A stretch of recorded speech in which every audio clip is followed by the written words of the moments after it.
नमस्कार साथियों, स्वागत आप सबों का। सातवें चरण की शिक्षक बहाली को जल्द लाने को लेकर के लगातार अभ्यर्थी प्रयास करते रहते हैं। आज के अखबारों में जो कुछ प्रकाशित किया गया है और कल माननीय उप मुख्यमंत्री के सामने जो अभ्यर्थियों ने अपना प्रयास एक किया और उसमें तेजस्वी प्रसाद यादव की जो प्रतिक्रिया है उसको इस वीडियो में आप लोग देख लीजिएगा। मैं 40 सेकंड का ये वीडियो है, मैं सबसे पहले इसे प्ले कर देता हूं, उसके बाद मैं आगे की जो भी अखबारों ने आज खबरें प्रकाशित की हैं उसके बारे में भी इस छोटे से वीडियो में चर्चा करूंगा। सबसे पहले आप इसको देखिए कि सातवें चरण को लेकर के आम अभ्यर्थियों ने क्या मांग रखी। सर मार्च से पहले ला दीजिए सर। हम लोग सर कम नहीं है सर। भैया और भैया ना बीते हैं। लगन देते हैं। सर लगन देते हैं हम। सातवां चरण लीजिए, सातवां चरण सर, सातवां चरण सर। हम लोग सर जल्दी कीजिए, सातवां चरण सर, जितना जल्दी हो सर। बोले हैं मार्च से पहले, सुनिए ना शुभम जी, बोले हैं मार्च से पहले, मार्च से पहले।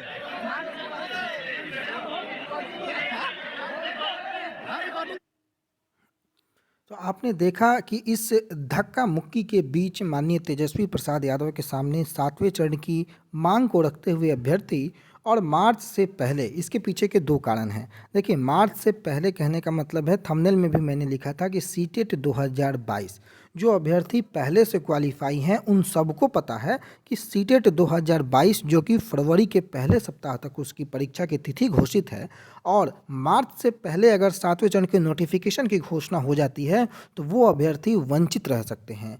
यानी कि अगर नोटिफिकेशन आने के पहले तक सीटेट 2022 का अगर रिजल्ट नहीं आता है तो आप समझिए कि सीटेट 2022 क्वालिफाई करने वाले अभ्यर्थी भी सातवें चरण की प्रक्रिया में हिस्सा नहीं ले पाएंगे। ये एक टेक्निकल पहलू है। 19 सीटेट दिसंबर 19 वालों के साथ लगभग 11 दिन या 14 दिन का जो अंतराल था जिसके कारण वो बाहर हुए और लगभग 3-3.5 साल का लंबा इंतजार उनको करना पड़ा और उसी के कारण जिस प्रकार से इस बार 5.5 लाख से ज़्यादा फॉर्म केवल बिहार प्रदेश से भराया है सीटेट 2022 में, तो उन प्राथमिक के अभ्यर्थियों को एक डर है कि इस बार ज़्यादा संख्या में जो कैंडिडेट हैं वो क्वालिफाई करके आएंगे और हर साल का रिकॉर्ड इस बार टूटेगा।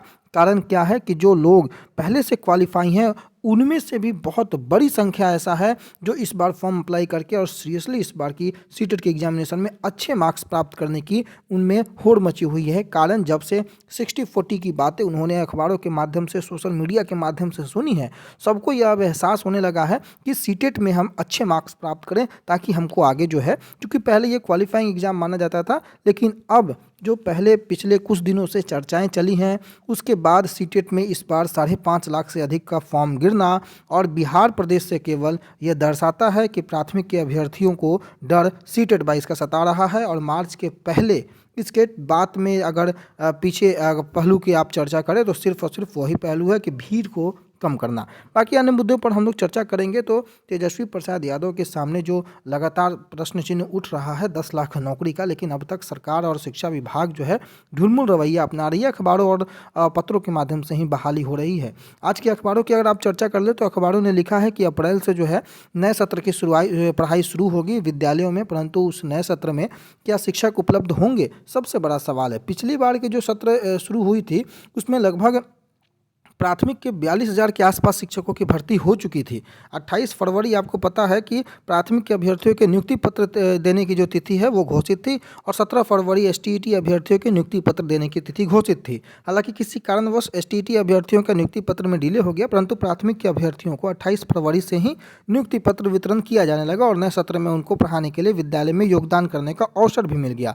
परंतु इस बार क्या ऐसा होता मुमकिन है, यह सब कुछ डिपेंड करेगा। मैं लगातार इस बात की चर्चा कर रहा हूँ कि छठे चरण का शेड्यूल जो अगले हफ्ते आने वाला है उस शेड्यूल पे बहुत कुछ निर्भर करेगा और देखना होगा कि वो शेड्यूल कितना लंबा होता है। अगर शेड्यूल 10 दिन के अंतराल का हो तो आप ये मान करके चल सकते हैं कि शिक्षा विभाग बहुत त्वरित गति से आगे काम करेगा, लेकिन शेड्यूल अगर 1 महीने के अंतराल का हो जाए तब आप फरवरी और मार्च में जो है बड़ा मुश्किल हो जाएगा कि आप किसी भी प्रकार से प्रक्रिया को शुरू करके ख़त्म करवा लेना। शुरू तो अभी हो नहीं रहा है, ख़त्म की तो बात करना बेवकूफ़ी ही है।